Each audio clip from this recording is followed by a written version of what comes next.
Welcome, everybody. We're going to give everyone a few minutes to kind of settle in. Watching that countdown reminded me of going to the One Direction concert with my oldest daughter when she was 16. We can't hear the crowd cheering, but we're really excited at a robust group of people who are joining us tonight. I think we have an international group tonight to enjoy making friends with your mind, the modern day superpower. We'll talk a little bit about Monique, and Jennifer's going to introduce her more deeply in just a minute or two. We're going to keep giving people a few minutes to join us. Just so the group knows, we had over 900 people register, which was really exciting. That's a World Indoor Olympic record as far as I know. So we're very proud of and thankful for all of you for joining us. You know, going virtual is new for us, but it really does allow us to reach a broader audience. We're really excited to have Monique here tonight and to have all of y'all with us. Okay, so we're gonna get started. So I'm gonna do just a quick thank you and introduction. Like I just said, y'all help make what we do possible, and participating in these kinds of events.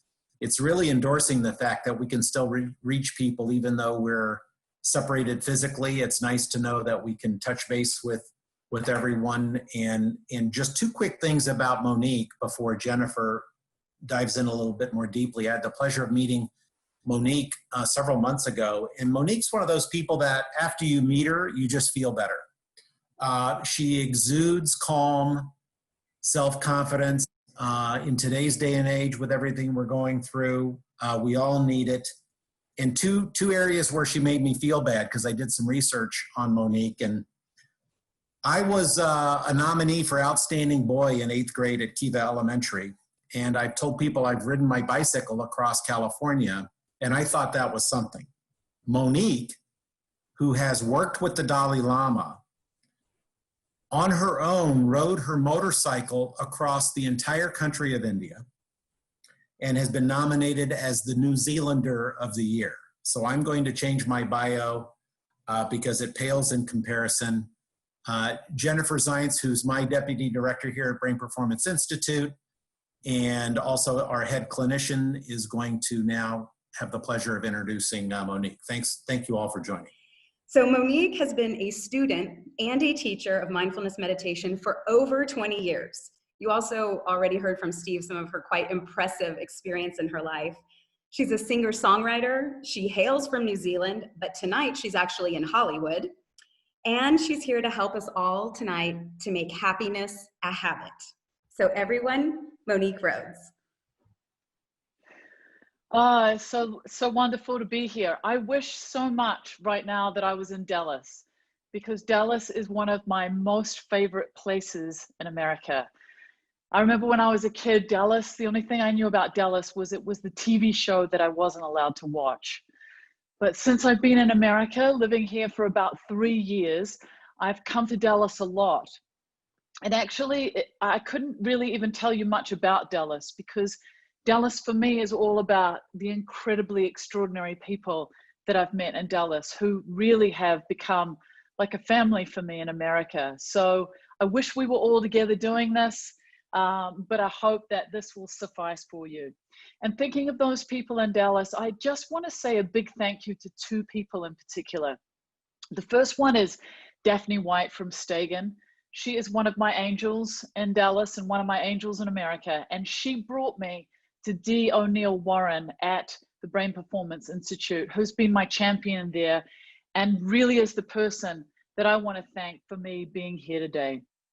So before we start, what I want to tell you is I'm going to be talking a lot about working with the mind. But the most important thing is that we may have a little bit of time for me to give you an example of meditation, but we may not, depending on how we go time-wise. So Jennifer's going to put up a link now, because I want to gift all of you with something special.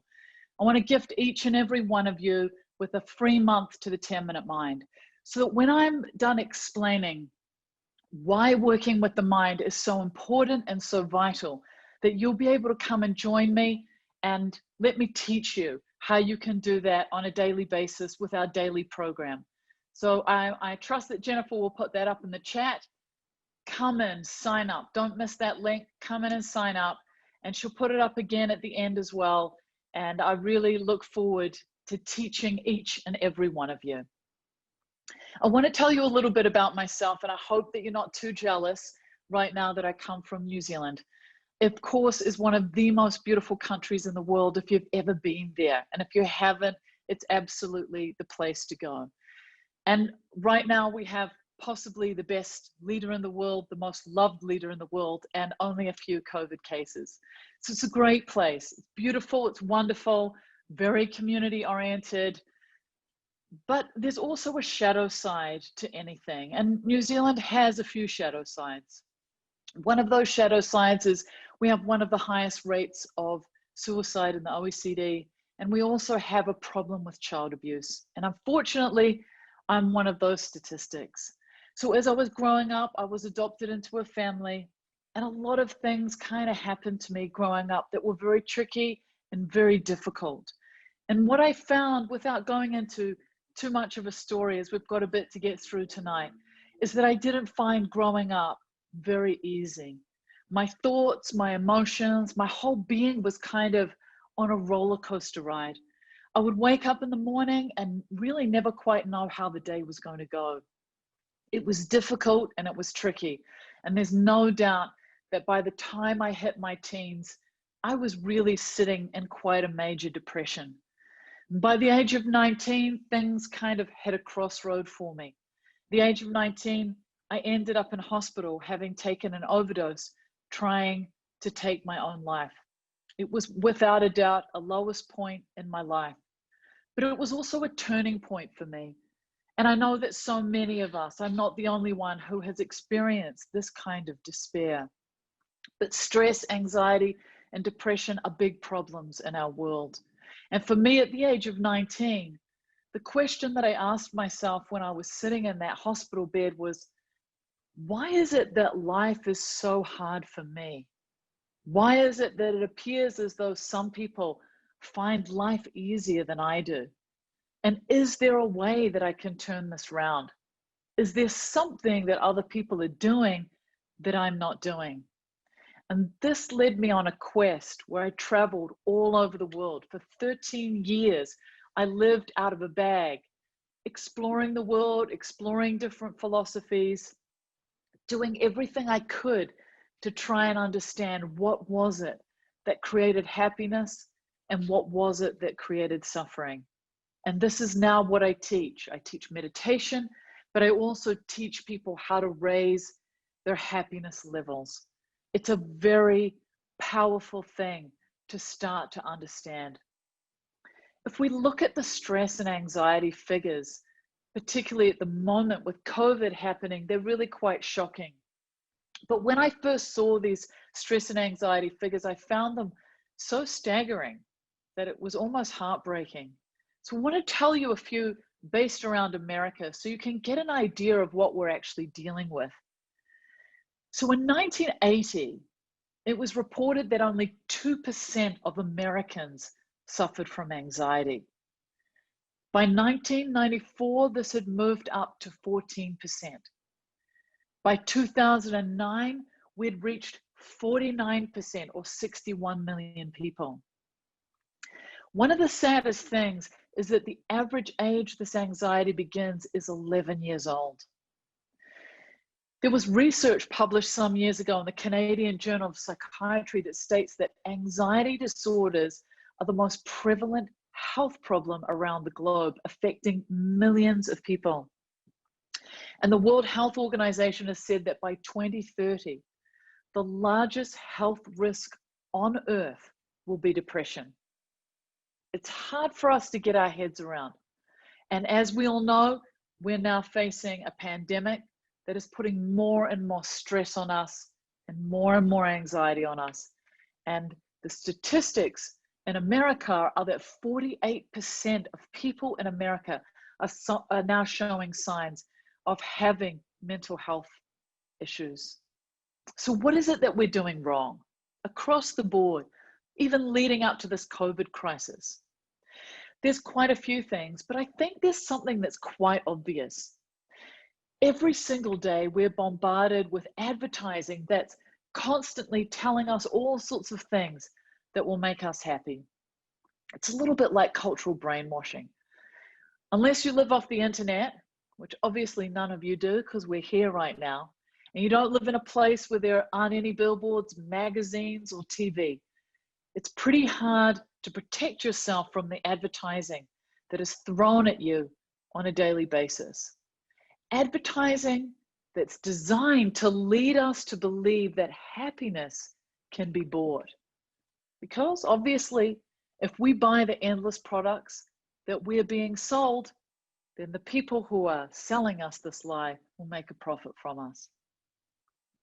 I think what's also interesting is that many people who suffer from stress and anxiety and feelings of being overwhelmed, having that voice in their head that they can't turn off, well, many of them are the people that we're told have the things that are going to make us happy. They have the nice car and the gorgeous partner and the great house and the fantastic job, the wealth. How many times have you heard of someone in the news who seems to have it all, and yet they're addicted to drugs or to alcohol or end up taking their own lives? Last year, I had the wonderful opportunity of going to Las Vegas, a place you would not usually find me. I went to see a show by Lady Gaga. Lady Gaga was doing an acoustic show, and it was amazing. It was like a Frank Sinatra style, Tony Bennett style, big band show. It was really incredible. And I loved every minute of it. It was phenomenal. You'll probably be surprised to know how much she was getting paid for these shows. $1 million per show. So here we've got Lady Gaga. She's getting paid $1 million a show. She's one of the most famous, most successful people in the world, a phenomenal talent, super wealthy. Lots of people think she's really beautiful. But one of the things that struck me about this show was that in the middle of the show, she talked about the levels of loneliness and depression and mental health issues that she faced. It was really shocking. Here was this person with all of the trappings that we're led to believe will make us happy. She was absolutely miserable. Because the thing is, we tend to have a thought that our happiness and our suffering comes from what's outside of ourselves. So if someone's nice to us, we feel happy. If someone's unkind to us, we feel miserable. We think that if we're broke, we'll be unhappy. And if we have lots of money, we'll be happy. We think that if we get that new car, we'll be happy. Or we get that raise, we'll be happy. I like to call this as soon as happiness. As soon as I have whatever it is I'm chasing, I'll be happy. As soon as I've lost this weight, I'll be happy. As soon as I don't know, get my hair dyed, I'll be happy. As soon as COVID's over, I'll be happy. So we're always off in the future, waiting for that particular circumstance to change so that we can be happy. And then, of course, what happens is when we do manage to acquire whatever it is that we think is going to make us happy, we're happy for a short amount of time, and then very quickly our happiness disappears. Do you know that feeling? And then you find yourself looking again for the next thing to make you feel good. On top of this, if we think our happiness relies on anyone else, we'll only be disappointed. And if we think others have to change for us to be happy, we'll only be disappointed.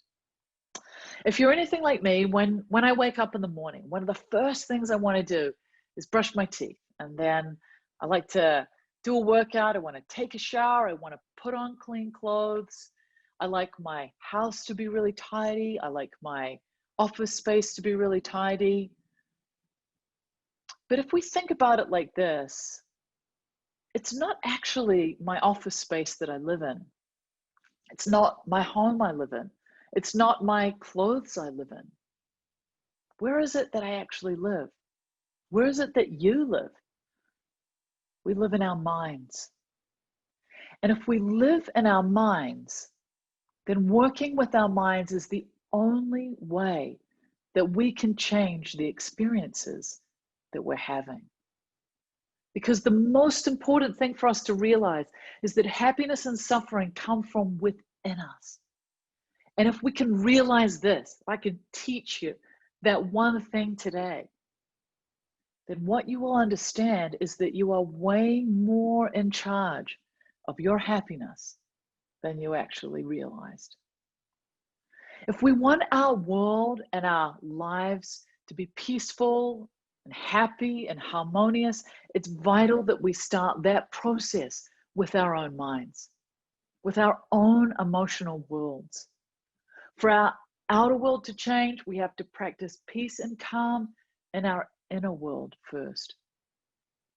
You see, we have a little bit of an imbalance, like we're really good at mastering the external world. We've built airplanes, cars, we have the internet. I mean, Americans have even flown to the moon.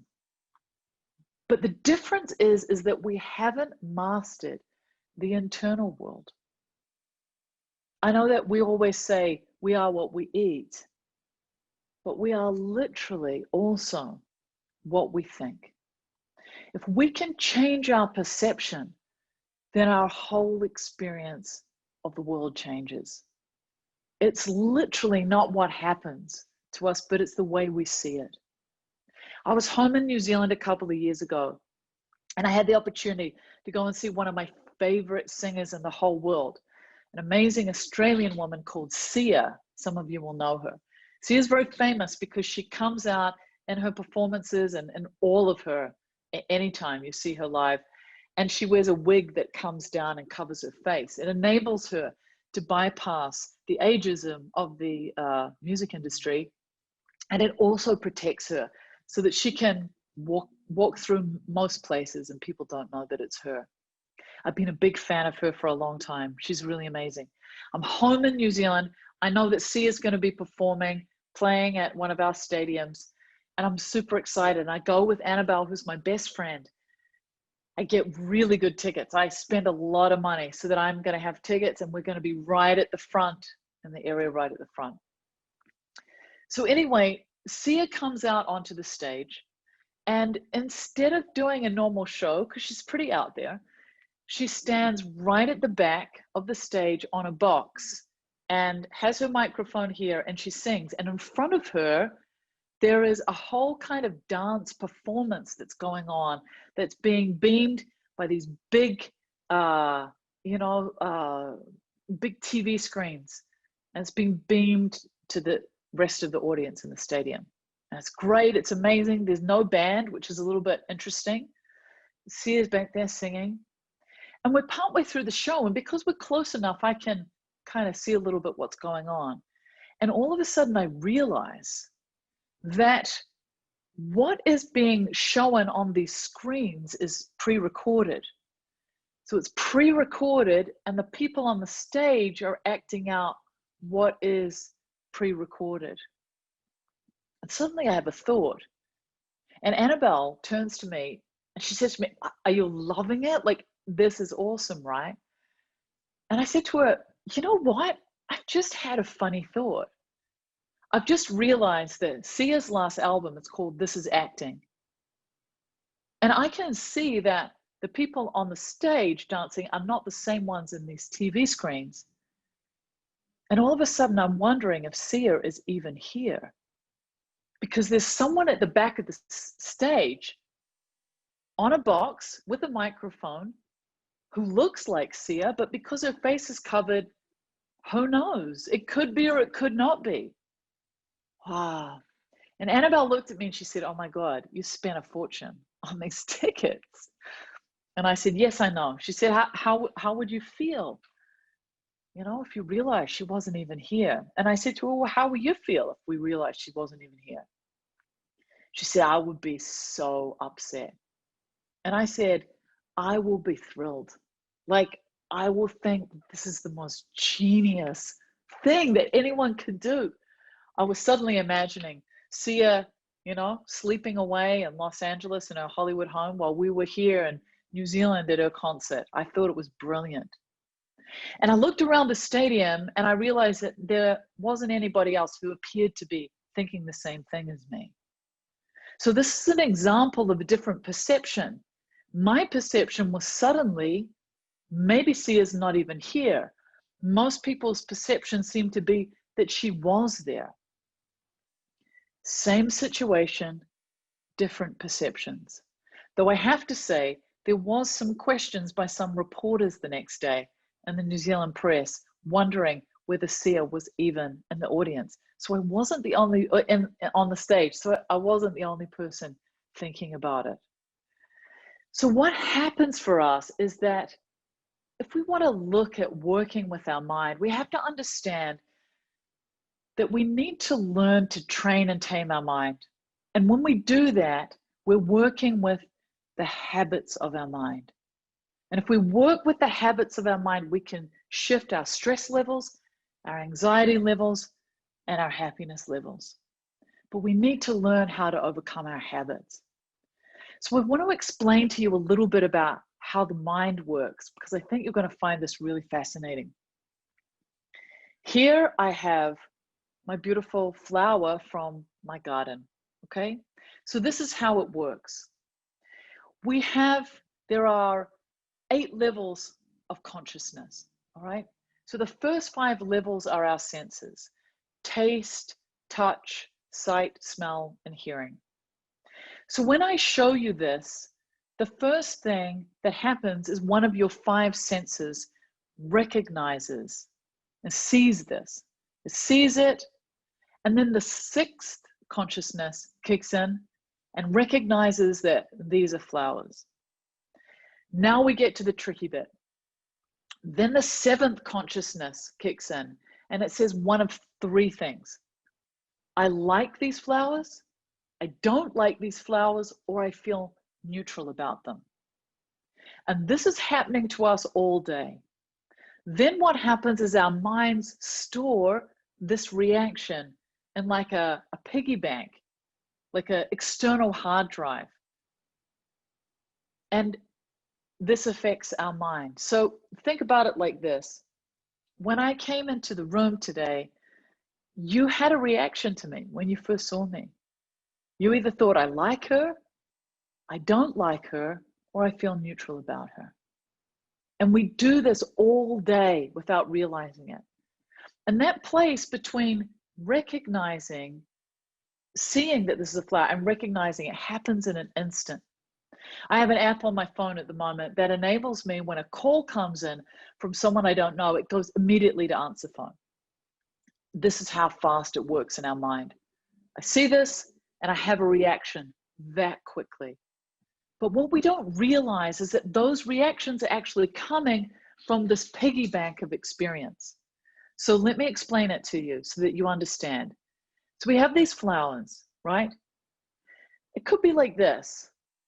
I see these flowers and I think, oh, wow, I love those flowers.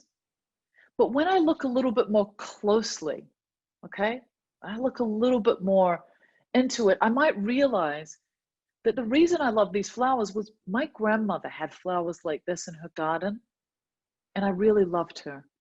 And when I see these flowers, they remind me of my grandmother. It's really nothing to do with the flowers. It's triggered into an old memory from the past, okay? Equally, I could see these flowers and think, I don't like those flowers, because my grandmother was really awful to me, and she had these flowers in her garden. And when I see these flowers, subconsciously, I don't realize it, but I have a reaction to the flowers because of that. You could think probably of a time where you have walked into a restaurant and you've seen someone and they remind you of someone else. Maybe the waiter comes up and the waiter's name is Adam, and Adam rocks up and you're like, oh, he looks like my friend Scott from school, and I really love Scott. And the walls are down. Immediately, you feel relaxed with him. It's not because you know anything about Adam. It's because there's something about Adam that reminds you of your friend Scott that you had a good feeling about. Or Adam might walk up and he says, hi, I'm Adam, I'm your waiter for tonight. And you think, ugh, I dated a guy called Adam and he was a total jerk. Oh, I don't like people whose names are Adam, right? And the walls go up. This is how this works. This is what we're doing all day long. We are making judgments on experiences that we're having in the present moment, but they're based on things that have happened to us in the past, and we don't even realize it. Some years ago, I went home to New Zealand, and I had the great honor of touring with a singer called Jane Siberry. And Jane Siberry is from Canada. Some of you may know her.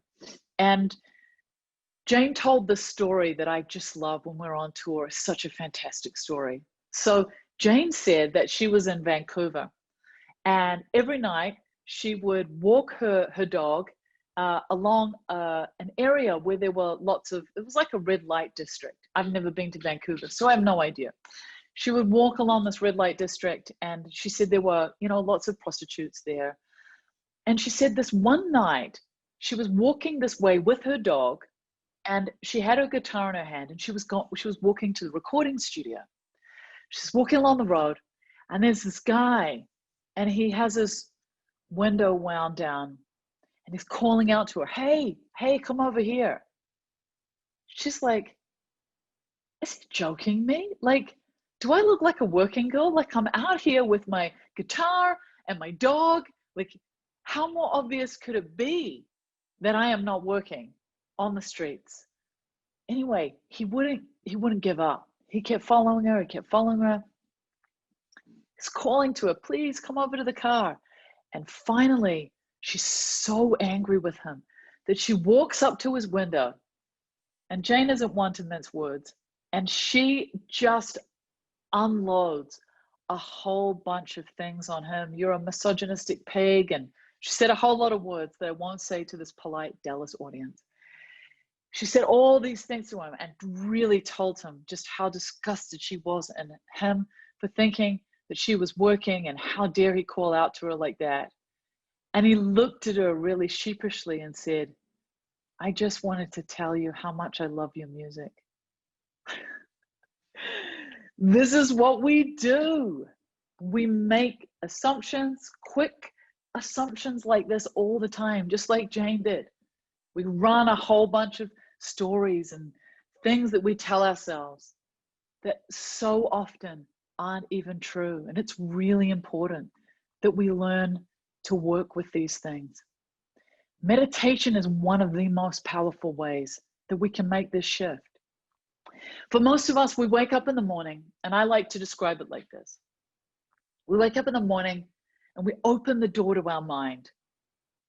And outside the door to our mind is this wild pony, okay?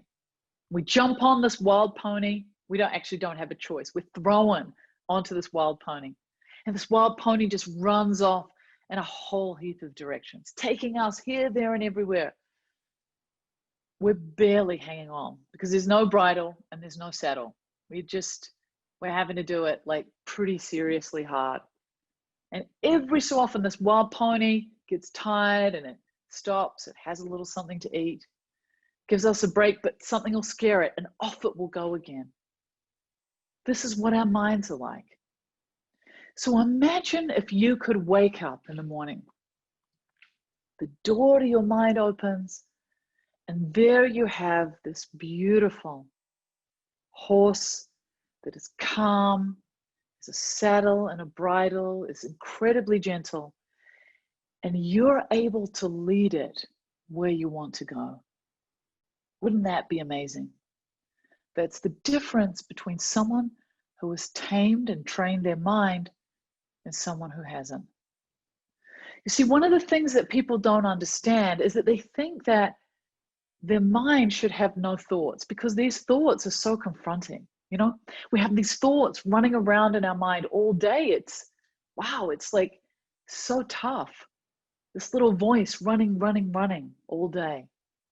And one of the reasons why people are a little bit nervous about meditation is they think, I'm supposed to have no thoughts. And I tried meditation once and I had so many thoughts, it was terrible. But actually, when I teach you meditation, I'm not teaching you to get rid of the thoughts in your mind. Thoughts are a little bit like waves in the ocean. So the waves are a completely natural part of our mind. The waves are like our thoughts. The waves are a completely natural part of the ocean, just like our thoughts are a completely natural part of our mind. But what happens is this. I have this beach that I spent a lot of time in down in the south of India. And the waves there are pretty intense. And at different times of the year, I've had some moments where I've gone and, I remember once just like seeing this big wave coming and diving under it, diving into it. I'm not the best swimmer, I have to say. And then I was only up to just beyond my knees with the water.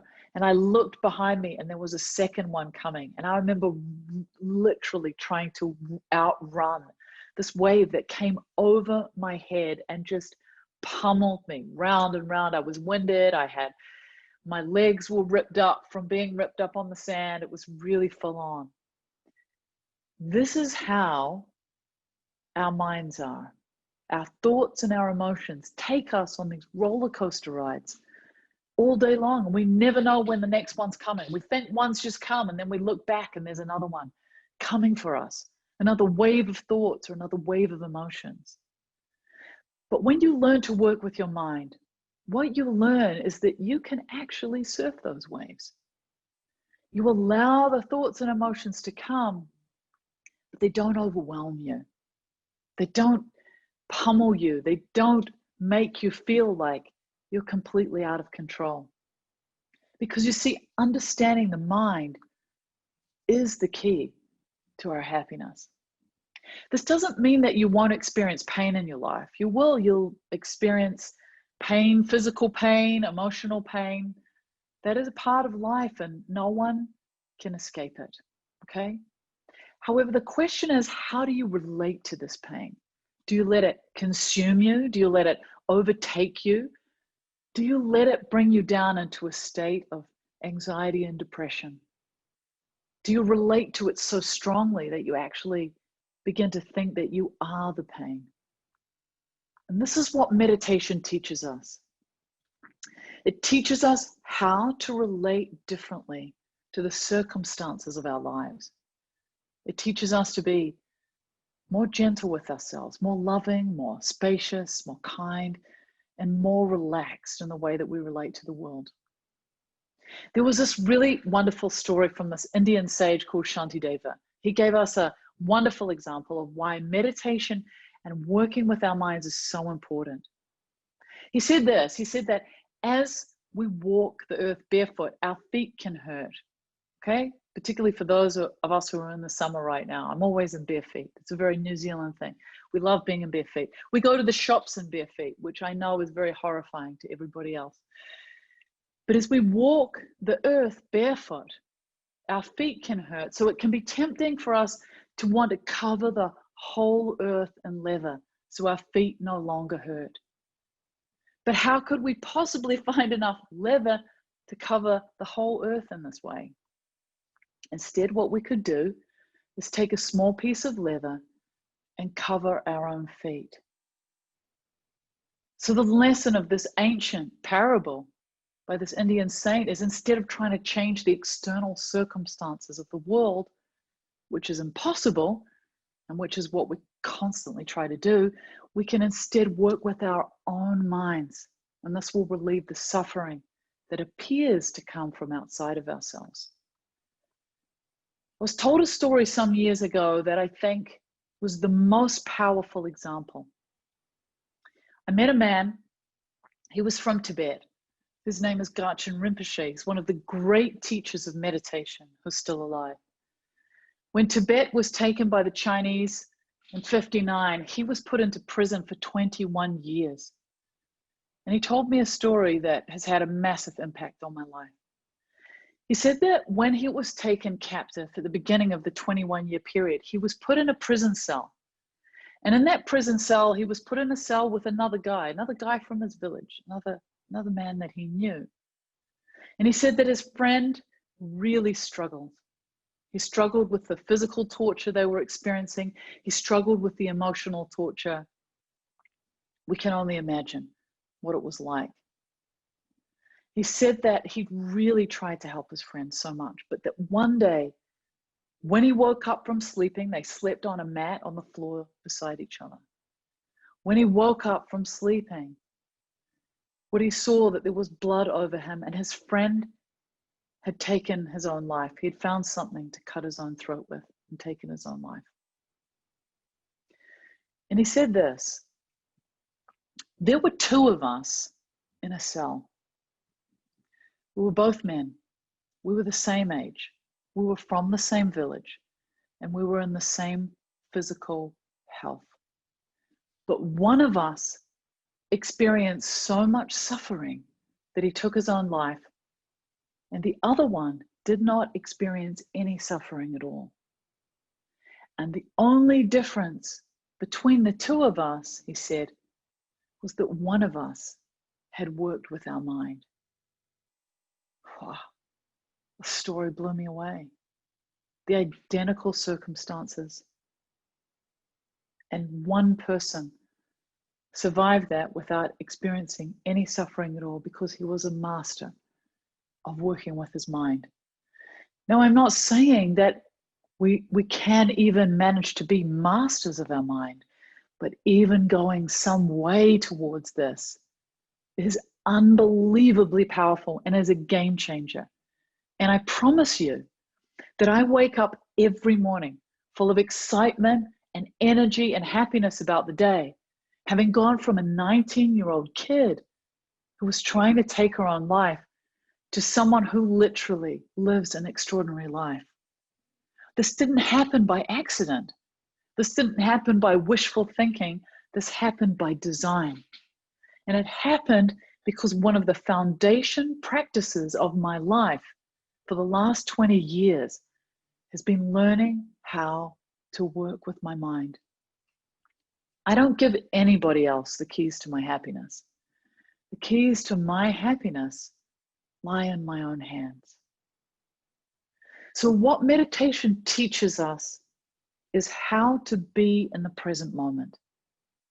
And I want to give you a powerful example of why being in the present moment is so important. So, take a moment.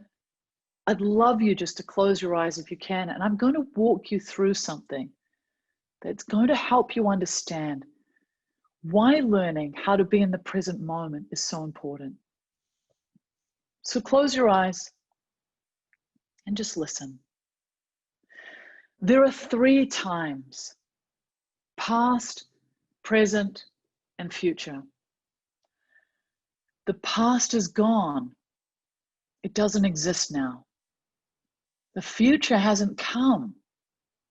It doesn't exist now. The present is what we have now. There are 12 months in the year. Now it is August. May and June have gone, and September hasn't come. So 1 year doesn't exist. It's just a concept. What exists now is actually August. But in August, there are 31 days, and yesterday doesn't exist, and tomorrow doesn't exist. Only today exists. So 1 month exists in a concept, not in a reality. Today has 24 hours, but even 24 hours doesn't exist. From the morning until 7 p.m. is gone, and after 8 p.m. hasn't come yet. 24 hours can't exist because some have gone and some don't exist yet. Think of it in the same way that if a flower grows and then it dies, it doesn't exist. And if a flower is still a seed, it also doesn't exist yet.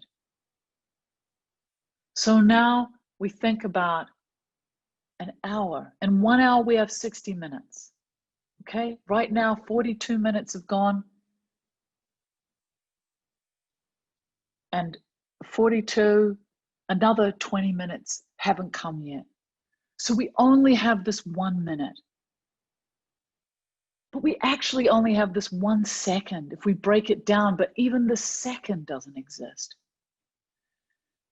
If you were to take 3,000 pages of paper and take a long needle and hammer and I hit the needle with the hammer so it goes through all the pages. Is each page pierced by the needle at the exact same time? No. Each page needs time. So even a second is a concept. So what do we have now? Not too much. When we say now, it's gone. Now, it's gone. Now, it's changing constantly. So if we look at the present, it looks like 3 pages. The past, the present, and the future. The present is always connected to the past and the future. So you cannot find the present without the past or the future. But the only thing that is real is this present moment. That is why it's so important to stay in the present moment. So when you're ready, just gently open your eyes and come back to being here. Meditation teaches you how to be in the present moment, teaches you how to bring yourself back to the present moment. If you're able to be in the present moment more and more consistently in your day, then your mind isn't able to dance off to thoughts of the future and thoughts of the past. Instead, what happens is if your mind stays in the present moment, then your stress and anxiety that is caused by your mind dancing off to thoughts of the future and thoughts of the past are dissolved. So that is why learning meditation is so unbelievably powerful.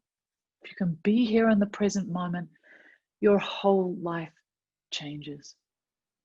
As long as you're not distracted and you're aware, you're actually meditating. So what I'd like to do is I'd like to ask Jennifer to put that link up again so I can offer you to come in and take a chance with me of 30 days for free of learning the 10-minute mind. I think that at the end of 30 days, if you don't have some results, I will be absolutely shocked. I've never had anyone do 30 days of meditating with me and not get results from it. It's powerful and it's important, particularly in this time of COVID. But also to say that if any of you are working for an organization and you'd like me to come and talk to it, then absolutely please get in touch with us. And I'll make sure on the email that goes out that the team let you know how you can get hold of me about that. Monique, wow. Thank you. Thank you so much for giving us an amazing, engaging, thought-provoking experience tonight. So I just want to thank you. And I'm sure probably we're seeing comments coming in for people. So I know, and I've got some questions for you. So as tonight's moderator, I'm going to ask the first one is that if someone's just starting meditation practice, how long and how often should they practice? It's a great question. For me, what I always teach is that I would much rather you did a short, consistent practice than a long one that you do like once or twice a week.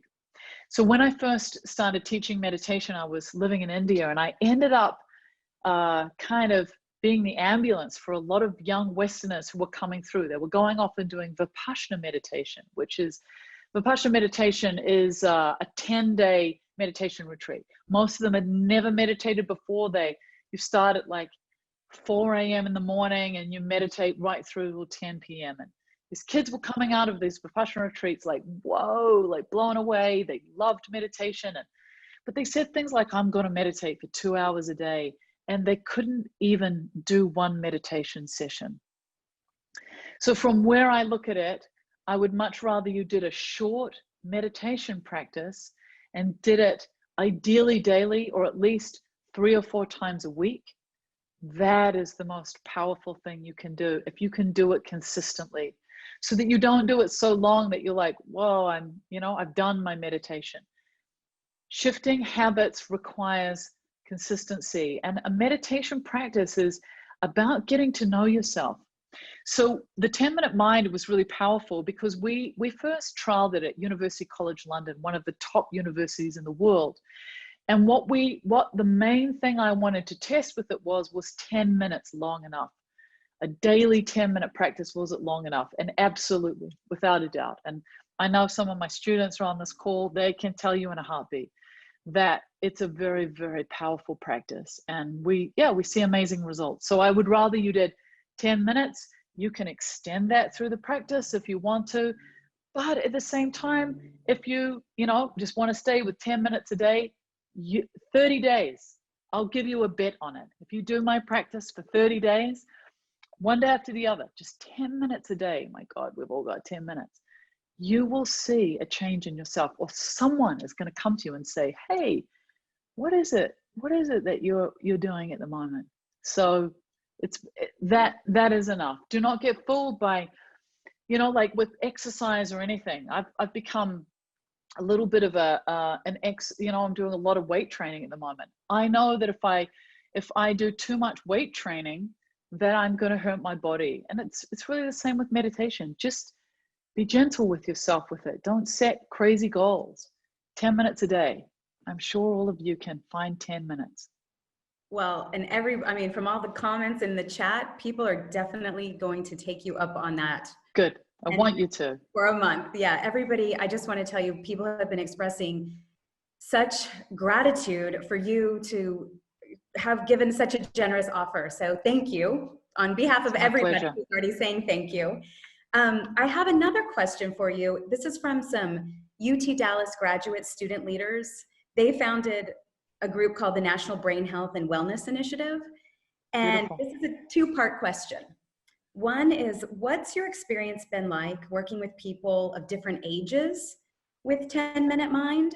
And then the second part is, have you found any significant differences between the impact on younger versus older people, or if a level of change was different?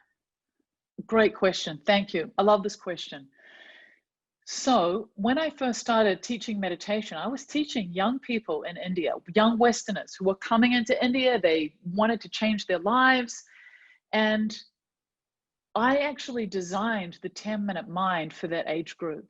So for that age group of looking at someone who's, 15 and upwards, because my belief was that if I could get a very distracted generation of people to learn meditation with this program, I could get anyone to do it.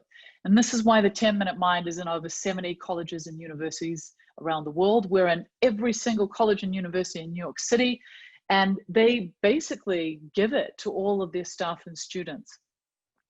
So it's a great program if you're young. And we have a lot of actual parents who use the program with their even younger children and sit with them and get them to do it as a family or with their kids. So it's really powerful. But the thing that you have to understand is it doesn't matter what age you are, okay?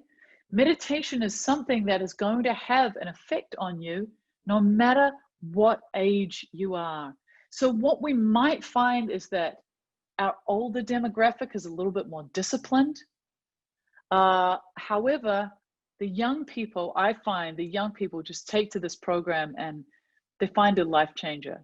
Something I want to tell you, gorgeous young people, is that we grew up without the internet, okay? I grew up without the internet. So we actually are pretty comfortable spending time on our own. Well, we used to be. We know how to do it. We at least have a glimpse of vague memory somewhere back there of what it was like before we had all these gadgets to kind of distract us. And one of the wonderful things that happens when young people take up this program, because we do a lot of surveying in our universities and colleges, is that for a lot of them, it's the first time they have sat and actually started building a relationship with themselves. And that is revolutionary for them, okay? And so I really encourage you to think about that. You're really living as a young person in a culture where the moment you have an uncomfortable thought or emotion, you have this device that you can pick up to run away from it. If I can help teach you just to stay and manage it and let it go, you will be so much more powerful in the rest of your life. So that would be the difference that I see in the age groups. There's definitely no difference in the results that we get, but we do get this added bonus with the young people of suddenly, this is about building a relationship with me. And that is just so powerful. And I got to say, you know, I do a lot to get the 10-minute mind in the colleges and universities. And we do this as a partial philanthropic thing because I'm so passionate about young people learning meditation. Because really, this is a skill that should be taught in every school. I mean, just imagine if we were all taught actually how to deal with our thoughts and emotions. I mean, it seems so obvious, but it's revolutionary. It doesn't happen in all places, but in the places it does, it's a game changer. Thank you. Steve, did you have a question? You're muted. Okay. You know, since you've been doing this so long, Monique, is this something you still focus on with intent every day, or is it now second nature to you where it's just part of your DNA and part of how you operate? Oh my God, you are going to laugh at this question, at this answer, Stephen, much like I was laughing at you earlier. I got to say to you that 20 years down the track, I have days where I don't want to do it. Okay? Days where I struggle, days where I go, I can't deal with myself. I can't do this today. All right? So I need you to know that. You will have days where you go, I don't want to do this. This is terrible. And equally, you're going to have days where you're like, I have got this sussed. And you'll really think you've got understood. The next day, your mind will be in 100 different places. The thing I know is this, all right? This is a good way for you to understand it.